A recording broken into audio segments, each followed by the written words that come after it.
오늘 3월 마지막 주일 우리는 요한복음 1장 24절에서 28절의 말씀으로 온유하고 겸손하신 예수처럼이라는 주제로 그 요한복음 강의 시간을 계속 이어가도록 하겠습니다.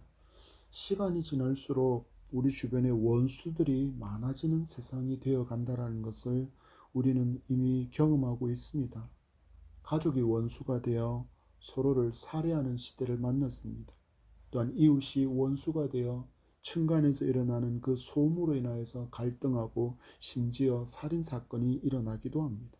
여기에 더해서 이념과 사상, 종교 간의 대립, 우리가 보고 있듯이 국가와 국가 간에도 원수가 되어 저 죽일 놈을 외치면서 총부리를 겨누고 폭탄과 미사일을 쏘고 있는 그런 시대를 만나고 있습니다.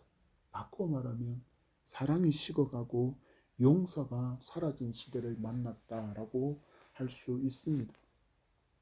여러분에게는 원수와 같은 사람이 없습니까? 혹은 나를 원수처럼 여기는 사람은 없습니까?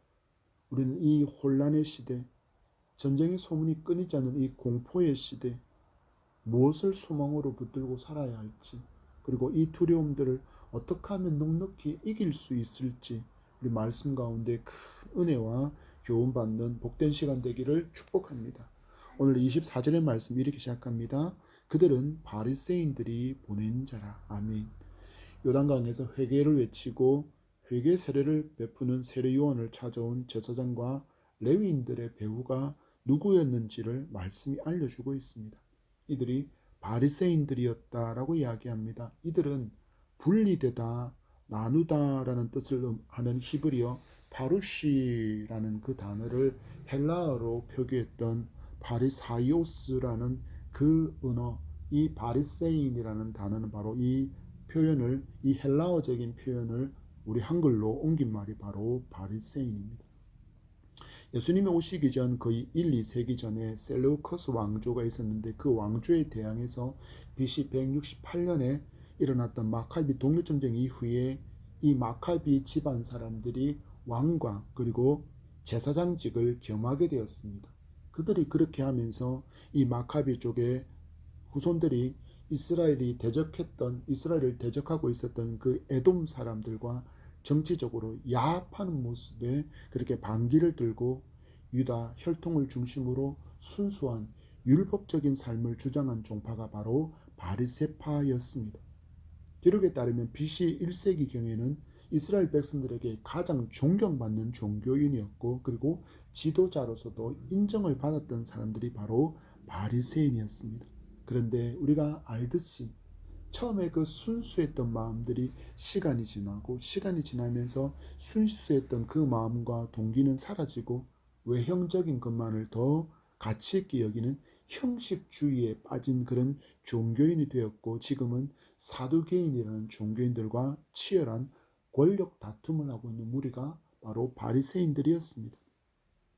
그러던 중에 그들이 갑자기 나타나서 세례를 베풀고 회개를 외치며 말씀을 전하며 마치 메시아와 같은 인상을 주는 세례 요한의 정체를 조사시키기 위해서 레위인과 제사장을 보냈다라고 이렇게 말씀이 우리에게 그 배경을 알려주고 있습니다. 그들이 질문했습니다. 메시아이냐? 말라기의 그 엘리야이냐? 그리고 모세가 신명기에 말했던 그 선지자이냐라고 세 번의 질문에 세례 요한은 모두 아니다라는 대답을 하는 순간 그들이 세례 요한을 질타하는 모습을 보여주고 있습니다. 마치 우리와 같은 편이 아니면 모두 적이다라고 외치는 것 같습니다. 성도 또한 조심해야 할 모습이 바로 이런 모습입니다. 우리가 언론에서 이런 뉴스를 들을 때가 있지 않습니까? 어떤 사람들이 십자가와 예수 구원이라는 팻말을 들고서 어느 지역에 위치한 절에 가서 예수 구원을 외치고 그 절간에서 찬송을 부르고 왔다는 뉴스입니다. 동격처럼 다뤄서 조심스럽지만 우리가 길을 가다가 젊은 청년 남녀들이 두 사람 정도가 길을 막으며 이렇게 우리에게 말하는 것을 경험할 때가 있지 않습니까? 선생님, 사모님, 보니까 인상이 참 좋으십니다. 그래서 제가 들려드리고 싶은 이야기가 있는데 한번 들어보시겠습니까? 라는 이 질문에 멈춰서면 그들이 뭐라고 이야기합니까? 도를 하십니까? 라고 묻는 대순 진리의 사람들과 같은 모습이 아니냐라는 것입니다. 우리가 이런 사람들을 만나면 기분이 어떻습니까? 별로 유쾌하지 않습니다. 성도는 기억해야 합니다. 성도는 예수 그리스도를 대표하는 사람입니다. 성경에 예수께서 사람들에게 무례하게 말하고 행동하는 기록이 있습니까? 아닙니다. 예수는 언제나 온유하고 겸손하셨습니다. 그래서 성도 역시 온유하고 겸손해야 하고 영혼을 깊이 사랑하여 불쌍히 여기는 마음이 그 가운데 있어야 합니다. 그래서 복음의 능력이 나를 통해 나타나도록 성령의 충만함을 위해서 기도해야 하고, 이 사람들의 구원을 위해서 어떻게 할까, 어떻게 하면 이들을 구원할 수 있을까 고민하며 전도의 방향과 계획을 세우고 전도해야 합니다. 그렇지 않으면 겸손과 온유를 잃어버리고 복음의 무례함이 등장할 수 있다라는 것입니다. 그러면 오히려 복음이 그들에게 반감의 모습으로, 그리고 잘못된 모습으로, 왜곡된 모습으로 비춰줄 수 있다라는 것을 성도는 늘 기억해야 합니다. 바리새인들이 보낸 제사장과 레위인이 세례 요한에게 하는 말은 뉘앙스를 보십시오. 25절의 말씀입니다. 또 물어 이르되 내가 만일 그리스도도 아니요 엘리야도 아니요 그 선지자도 아닐진데 어찌하여 세례를 베푸느냐. 아멘. 그들이 이야기합니다. 어찌하여 세례를 베푸느냐고 그 지금 자격을 따져 묻고 있는 것입니다. 우리 잠시 세례에 대한 이해를 돕기 위한 설명을 듣고 말씀을 계속 살펴보도록 하겠습니다. 이 당시 유대인들에게는 세례에 대한 두 가지의 이해가 있었습니다. 그 하나는 바로 유대교로 개종을 하기 위한 예식의 세례였습니다. 이방인이 유대교로 개종할 경우에는 그가 이방 신들을 숭배했던 그 죄악과, 그리고 이방 세계에서 살아오면서 오염된 그 모든 죄악을 씻어내서 하나님의 백성이 된다라는 그 의미로 행했던 공인된 의식이 바로 세례였습니다. 그런데 레위인과 제사장이 곁에서 지켜보니까 이 세례를 이방인들에게만 하는 것이 아니라 그의 백성이었던 하나님의 선민이라고 불리는 유대인들에게도 세례를 주고 있어 지금 따지면서 그것을 잘못되었다고 한편으로 꾸짖고 있는 모습입니다. 그리고 또 하나의 세례는 바로 메시아의 사역을 내포하고 있다고 그들은 이 세례를 이해하고 있었습니다. 그래서 그리스도냐? 아니다. 엘리야냐? 아니다. 모세가 말한 그 선지자냐? 아니다 라고 말한 그 세례 요한이 세례를 베푸는 것은 바로 무자격자가 행하는 종교의식이라고 판단했기에 그들은 이처럼 질타하는 것입니다. 그러면 도대체 네가 무슨 자격으로 지금 세례를 베푸느냐라고 묻는 것입니다. 여러분, 우리 잠시 생각해 봅시다. 세례 요한이 세례를 행하고 회개를 외칠 때 이스라엘에 어떤 일이 일어났습니까? 바로 회개의 역사가 나타나고 회복의 역사가 일어났습니다. 로마 정부와 유대인 중간에 서서 할당된 세금보다 더 많이 걷어들여서 치부하고 있던 그 세리들이 세례 요한에게 달려와서 회개의 세례를 받았습니다. 당시 세리들은 유대인들로부터 매국노라고 평가를 받았습니다. 자기 민족의 편에 서서 세금을 더 걷지 않아야 했지만 오히려 그들은 자신들의 치부를 위해서 로마 정부가 요구하는 세금보다 훨씬 더 많은 세금을 걷어들이고 로마에 납부해야 될 것 납부하고 남은 것은 자신의 몫으로 취해서 그들은 많은 부를 누리고 살았기 때문입니다. 이렇게 매국노라고 취급을 당하던 새들이 요한에게 와서 세례를 받고 있습니다. 무엇을 의미하는 것일까요? 세례 요한은 하나님은 세리도 사랑하신다는 것을 보여주고 있는 것입니다. 자신을 죄인이라고 고백하는 사람에게 자비를 베푸시고 또한 변화된 삶을 살아갈 수 있는 힘을 주시기를 원하신다는 하나님, 그것을 원하시는 하나님이라는 것을 세례 요한은 그를 통하여서 백성들에게 하나님께서 보여주고 계신 것입니다. 그리고 누가 등장합니까? 군인들도 등장했습니다. 여기 군인은 로마의 군인이 아니라 유다 땅의 치안을 담당했던 사람들을 의미합니다. 우리 시대의 언어로 하면 바로 경찰과 같은 역할을 했던 사람들입니다. 왜냐하면 당시 유대는 로마의 식민지였기 때문에 무장한 군인이 존재할 수 없었습니다. 그렇지만 이들의 신분은 일반 시민보다는 훨씬 더 특별한 지위를 지니고 있었기 때문에 그들은 그들의 지위로 백성을 괴롭히고 백성에게 누명을 씌워서 그들의 물질을 탐하거나 약탈할 수도 있는 그런 권력이 있었다라는 것입니다. 보통 사람은 자신의 사회적인 지위나 명성을 잘 사는 것으로 오해하며 살아가기도 합니다. 그러나 요한을 통해서 하나님은 하나님과 바른 관계를 맺고 있지 않으면 결코 잘 사는 인생이 아니라는 것을 알려주고 바른 신앙의 길을 걸어가도록 그들을 통하여서 하나님께서 삶으로 모습으로 권면하고 있다는 것을 성도는 볼 수 있어야 합니다. 그들은 스스로 질문하지 않겠습니까? 나 같은 죄인도 구원받을 수 있을까? 나처럼 나의 민족에게까지 손가락질을 당하는 이런 일을 하는데 하나님께서 나를 용서해 주실까? 단식하고 있는 그들에게 무엇이 임했습니까? 하나님의 구원의 은혜가 임한 것입니다. 그런데 이 믿음의 역사는 다 무시하고 세례 요한을 찾아온 바리새인들이 그 수하들이 말합니다. 어찌하여 세례를 베푸느냐? 네가 무슨 자격으로 세례를 베푸느냐라고 묻습니다. 성도의 마음에도 있을 수 있는 자신의 기준과 자신의 잣대를 깨뜨려야 하는 이유가 여기에 있습니다. 우리는 보통 나에게 해를 끼친 사람, 내게 미운 짓만 골라서 하는 사람, 원수처럼 괴롭히는 사람에 대해서는 하나님께서 저도 구원하시기 싫어하실까요? 하나님은 저 사람은 정말 구원하시기 싫어하실까요? 아니, 하나님 저 사람은 구원하지 않으실 거야 라고 단정 짓거나 아예 복음을 전할 생각조차도 갖지 않습니다. 유대인들은 세리를 그런 존재로 여겼고 억압하는 군인들을 그런 존재로 여겼습니다. 그런데 세례 요한은 하나님의 사랑과 용서는 모든 사람에게 해당된다는 놀라운 진리를 알려주고 그들을 하나님의 백성으로 회복시키고 있습니다.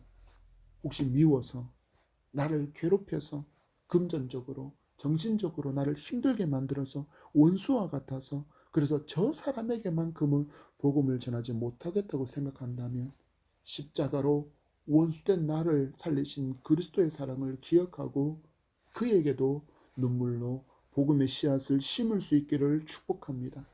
이처럼 자신을 질타하는 종교 지도자들의 그 질문에 세례 요한이 이렇게 대답합니다. 26절의 말씀입니다.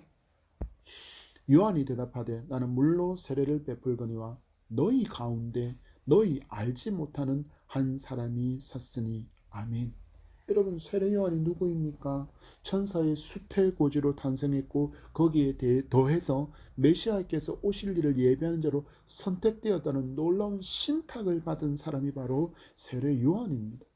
그런데 찾아온 종교 지도자들이 그 자격을 의심하고 질타하는 목소리 앞에서도 자신이 누구의 길을 예비하는 존재인가라는 이 정체성을 결코 잃지 않는 사람이 바로 세례 요한입니다. 세례 요한의 삶이 이러했던 것처럼 성도의 삶 또한 이러해야 합니다. 로마서 14장 8절과 고린도전서 3장 23절의 말씀을 연속으로 읽어드리겠습니다. 먼저 로마서 14장 8절입니다. 우리가 살아도 주를 위하여 살고 죽어도 주를 위하여 죽나니 그러므로 사나 죽거나 우리는 주의 것이로다. 이어지는 고린도전서 3장 23절입니다. 너희는 그리스도의 것이요 그리스도는 하나님의 것이니라. 아멘. 말씀을 보십시오. 성도는 누구입니까?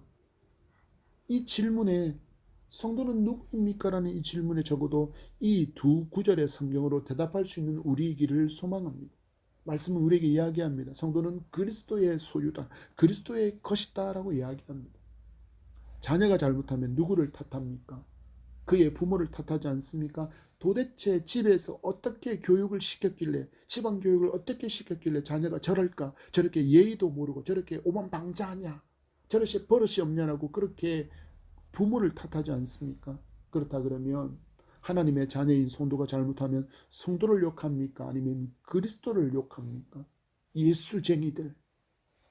그리스도께서 욕먹지 않습니까? 그래서 성도는 하나님이 나의 아버지인 것을 믿고 살아야 합니다. 그리고 아버지를 닮은 삶을 살아야 합니다. 그러면 우리는 잠언의 말씀처럼 주님을 닮은 삶을 살 수 있습니다. 잠언서 15장 1절 말씀입니다. 유순한 대답은 분노를 쉬게 하여도 과격한 말은 노를 격동하느니라. 아멘. 세례 요한은 종교 지도자들의 질타에 대해서 반박하지 않습니다. 내게는 이런 자격이 있어. 내게는 하나님의 신탁이 있어. 나는 메시아의 오실 길을 예비하는 자로 부름받은 사람이야 라고 그는 말하지 않습니다. 그는 단지 자신의 사명에 집중합니다. 세례 요한은 단 한순간도 이 사명을 잃지 않고 살아가고 있음을 우리에게 보여줍니다. 그러면서 그가 그들에게 대답합니다. 나는 물로 세례를 베푼다. 이 세례 요한의 세례는 백성들을 그리스도께로 이끌기 위해서 그들의 심령을 깨끗게 하기 위한 회개의 세례였습니다. 나중에 예수께서 행하실 성령 세례를 상징하는 것이기도 했습니다. 이처럼 세례 요한은 광야에 외치는 소리로 주의 길을 예비하는 일에 충실한 삶을 살고 있습니다.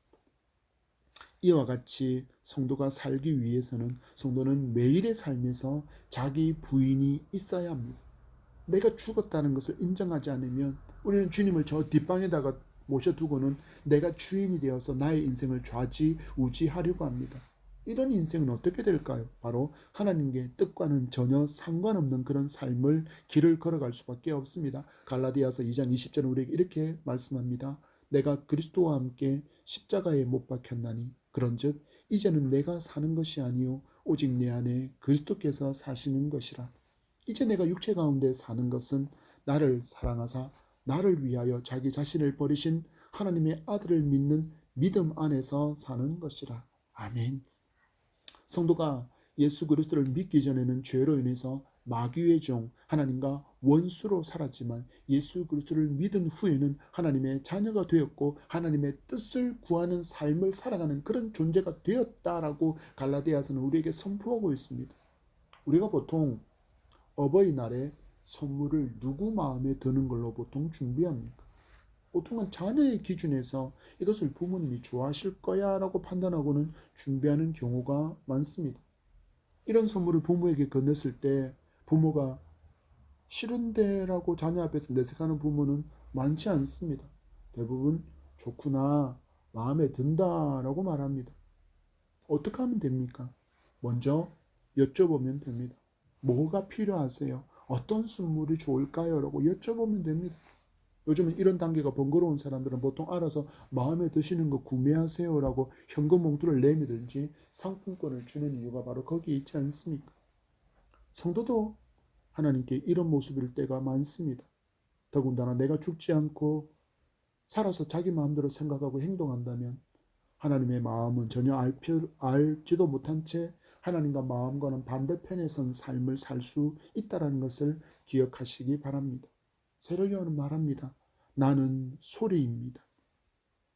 군대 장관이 적과의 전투에서 승리하고 돌아올 때 나팔수들이 크게 나팔 소리로 그가 개선하는 것을 환영해 줍니다. 그러나 그 나팔 소리는 아주 잠깐이고 개선 장군이 등장하면 많은 사람들은 그의 이름을 환호하고 그 이름을 외치는 목소리만이 가득하지 않습니까? 세례 요한은 바로 이 나팔이 자기라고 이야기합니다. 잠깐 주인공의 등장을 알리는 그런 소리와 같은 존재이다라고 자신을 소개합니다. 그러면서 주목해야 할 분이 누구인지를 알려주고 있습니다. 너희 가운데 너희가 알지 못하는 한 사람이 섰으니라고 말씀합니다. 아멘. 이런 고백과 삶이 가능했던 이유는 하나입니다. 세례 요한은 예수를 알았고 자신을 질타하는 종교 지도자와 백성들은 예수를 몰랐기 때문입니다. 교회를 다니지만 예수를 알지도 인격적인 만남도 없는 사람과 예수가 누구인지를 알고 그리고 전인격적으로 연합을 경험한 사람은 그 신앙에 엄청난 차이가 납니다. 여러분은 예수를 아십니까? 여러분은 예수를 전인격적으로 만나 여러분의 주인이심을 유일한 구원자이심을 고백하셨습니까? 그리고 나의 주인으로 영접하셨습니까? 우리 세례 요한처럼 예수를 알게 되기를 인격적으로 만나게 되기를 축복합니다. 세례 요한은 자신을 종교 지도자로 여기는 사람들이 얼마나 영적으로 무지한 상태였는지를 이렇게 고발하고 있는 것입니다. 그들은 이야기했습니다. 나는 존경받는 바리새인이야. 나는 유대인들 가운데 존경받는 바리새인이야. 나는 종교 지도자야. 나는 누구야? 나는 누구야? 라고 말하는 것이 내 신앙의 수준을 의미하지 않는다라는 것입니다. 종교 지도자들은 실상 하나님을 알지 못하는 자들이었고 심지어는 마귀의 자식들이라는 사실도 알려주고 있는 것입니다. 그러면서 그는 나팔이 되어서 왕으로 오시는 예수를 이렇게 소개하고 있습니다. 27절입니다. 곧 내 뒤에 오시는 그이라 나는 그의 신발끈을 풀기도 감당하지 못하겠노라 하더라. 아멘. 세례 요한은 이야기합니다. 내 시선과 내 말과 내 손끝이 가리키는 그곳에 계신 분이 바로 너희들이 기대하고 기다리던 바로 그 그리스도이시다라고 선포하고, 나는 그의 신발끈을 풀기도 감당하지 못할 만큼 그런 미천한 존재다라고 자기를 낮추고 있습니다. 이 당시에 보면 집에 손님이 방문했을 때 손님의 샌들을 벗겨주고 발에 묻은 먼지를 씻어주는 그런 종이 있었는데, 이 종들은 집에 있는 종들 중에서도 가장 미천한 신분의 사람들, 가장 미천한 출신의 종들이 이 일을 담당했습니다. 세례 요한은 그리스도에 비하면 나는 그런 미천한 종보다도 더 못한 존재라고 자신을 낮추고 있는 것입니다. 이것은 자기 비하가 아니라 내가 누군지에 대한 분명한 가치 인식이 있었다라는 것입니다. 자기의 정체성에 대해서 분명하게 알고 있었다라는 것입니다. 하나님을 믿으면서도 소유가 많고 적음을 기준으로 자신을 열등한 존재로 여기는 성도가 생각보다 많습니다. 교회를 같이 다니는데, 같이 예수를 믿는데, 이상하게 저 사람은 돈을 잘 벌고 하는 일도 잘 되고, 근데 나는 가난하고 하는 일마다 번번이 실패하고, 나는 하나님께 미움받고 혹시 버림받은 존재인가 라고 생각하는 사람이 많다라는 것입니다. 정말 이들의 의문과 이들의 질문이 맞는 말일까요? 전혀 아닙니다. 요한복음 3장 10절에 이렇게 말합니다. 하나님이 세상을 이처럼 사랑하사 독생자를 주셨으니 이는 그를 믿는 자마다 멸망하지 않고 영생을 얻게 하려 하심이라. 아멘. 나를 이처럼 사랑하사 자녀 삼아 주시고 영생을 주시는 하나님의 자녀가 되었다, 하나님의 소유가 되었다라고 이야기합니다. 많은 사람들은 이야기합니다. 내게 물질이 많고 적음이 하나님께 사랑받은 증거도 복을 받은 증거라고 여기는 사람들이 있는데, 그것이 아니다라고 이야기합니다. 결국 그것이 하나님께 사랑받는 증거가 될 수 없다라는 것을 성도는 기억해야 합니다. 이제는 천국 백성답게 이 땅의 심판의 왕으로 오시는 예수 그리스도를 준비하고 그분의 오실 길을 예비하는 그 광야에 외치는 소리로 살아가는 존재가 바로 성도인 나와 여러분이라는 사실을 믿으시기 바랍니다. 성경이 이야기합니다. 우리의 생명이 70이고 강가르면 80이라고 말하는 이 인생길에서 모든 것의 목적은 바로 여기에 있다라는 것입니다. 주의 오실 길을 예비하는 삶 많으십니까? 받은 것이 많다면 많이 헌신하고 충성하십시오. 하나님께 받은 것이 적습니까? 그러면 적은 대로 헌신하고 적은 대로 충성하시기 바랍니다. 하나님은 그 중심을 보시는 하나님이시기 때문입니다. 지극히 작은 것에 충성하는 자를 기뻐하시고 칭찬하시는 하나님이십니다. 그런 점에서 하나님께서 세례 요한을 얼마나 기뻐하셨을까요?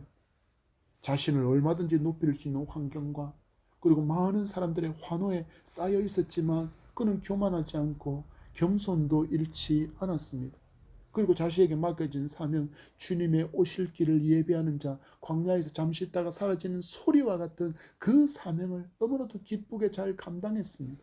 세례 요한처럼 오직 하나님의 기쁨을 생각하며 전심으로 하나님께 충성할 수 있는 여러분이기를 축복합니다. 28절의 말씀입니다. 이 일은 요한이 세례 베풀던 곳 요단강 건너편 베다니에서 일어난 일이니라. 아멘. 이 지명이 기록으로 남아있는 이유가 있습니다. 예수께서 승천하시고 남겨진 사도들도 1명, 2명 하나님의 품에 안기고 있던 때였기 때문입니다. 그런데 이 틈에 이단 사상과 가장 심각했던 이단이었던 영주주의가 확산해서 성도들을 미혹하는 가짜 복음서와 거짓 문서가 여기저기 돌아다니고 있었기 때문입니다.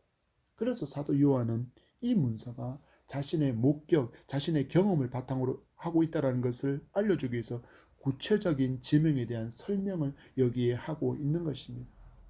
여기에 기록된 요단강 건너편 베다니는 3세기쯤에 완전히 파괴되어서 지금은 그 흔적도 찾을 수 없는 장소입니다. 성경에는 또 하나의 베다니가 있는데 바로 나사로가 살았던 예루살렘에서 남동쪽으로 한 2km, 3km 정도 떨어진 곳에 존재했던 그 나사로가 살았던 동네 그 베다니와는 다른 지역이라는 것을 알려주기 위해서 요단강 건너편 베다니라고 그렇게 설명하고 있는 것입니다. 성경은 누군가의 상상력에 의해서 만들어진 허구가 아니라 경험과 실제를 바탕으로 성령의 감동으로 기록된 것임을 이처럼 알려주고 있는 것입니다. 지금 시대는 자유주의 신학과 자유주의 신학을 공부한 신학자들로 인해서 성경도 일부분만이 예수의 말씀이고 나머지는 이 성경을 기록한 후대 작가들이 상상력을 더해서 만들어낸 것이라고 말하고 그것을 믿는 사람들도 많습니다. 그러나 아닙니다. 모든 성경은 하나님의 감동으로 된 것인 줄 믿으시기 바랍니다. 하나님을 알려주고 나를 향한 하나님의 놀라운 구원과 그 사랑을 알려주시기 위해서 주신 특별한 은혜임을 믿고 모든 말씀에 아멘하며 날마다 말씀과 함께 하시기를 축복합니다. 말씀을 맺습니다. 성도는 삶의 목적이 분명한 존재입니다. 바로 하나님의 나라와 그 의를 구하는 것이 바로 그 삶의 목적입니다. 그래서 성도는 삶으로 그리스도를 드러내고 삶으로 하나님께 영광을 돌리며 믿지 않는 자들에게 빛의 삶으로 소금의 짠맛을 내어 구별됨을 보여주며 사는 것입니다. 오늘 만난 세례 요한의 모습이 우리에게 도전과 모범이 되기를 소망합니다. 때로는 예수 믿는 나를 무시하는 말이 들려도 주를 위해서 참았습니다. 그는 그리고 주님을 드러내는 삶을 그는 살았습니다. 우리도 이렇게 살아갈 수 있습니다. 같은 하나님을 믿고 같은 예수 그리스도를 믿고 같은 성령을 믿고 있기 때문입니다. 그래서 예수를 믿는 우리를 온 우주의 주인이신 그 하나님의 자녀된 우리를 무시하는 말이 들려도 우리는 주를 위해서 참을 수 있고 그 참음과 겸손함으로 예수 그리스도를 드러낼 수 있습니다. 한국 기독교 초기 선교사로 한국에 왔던 언더우드 선교사의 일대기 중에 이런 내용이 있습니다. 그는 한국이라는 그 당시에 가장 못 사는 나라, 문명과 모든 것이 미천했던 그 나라 한국에 와서 너무나도 많은 불편 가운데 있었지만 그는 인내했습니다. 가장 먼저 언어를 알아야 되겠다 해서 그는 한글을 배웠고 그는 한국 사람처럼 입고 한국 사람처럼 먹으면서 복음을 전했습니다. 그러던 어느 날 그가 시골 주막에서 밥을 먹고 있는데 한 사람이 곁에 와서 이야기합니다. 그것이 밥도 먹을 줄 아네 하더랍니다. 그 말에 선교사가 이야기합니다. 네, 국도 먹을 줄 압니다. 라고 한글로 대답하자 그가 이야기합니다. 이것 봐라.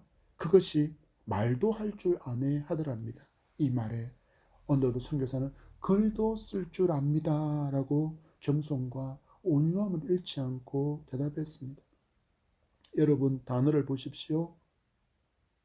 자기에게 물건을 가리키는 그것이라는 말을 사용해도 언더우드 선교사는 온유함과 겸손을 잃지 않았습니다. 이 모습을 보고 있던 한 사람이 있었습니다. 이 모습을 보던 한 청년이 있었습니다. 사람을 향하여 그것, 당시에 종들에게나 쌍놈들에게나 했던 그 언어를 쓰는데도 그 거대한 체구를 가졌던 그 외국인 선교사가 그것을 참고 표정 하나 변하지 않고 온유함을 잃지 않는 그 모습을 보고 감동한 청년이 그 자리에서 예수를 자신의 구주로 영접하는 일이 일어났습니다. 여러분, 원수 같은 사람, 해를 끼치는 사람, 지독히 나를 미워하고 괴롭히는 사람도 하나님의 사랑, 구원이 필요한 불쌍한 영혼인 줄 알고 원수까지 사랑하라 하신 그 말씀을 믿음으로 실천할 수 있기를 축복합니다. 이제 봄이 익어가는 4월을 만나려고 합니다. 주신 모든 날을 살아가며 하나님의 나라와 의를 이루는 기쁨과 또한 주님께 칭찬받는 복된 여정의 한 주간이 되기를 소망하며 축복합니다.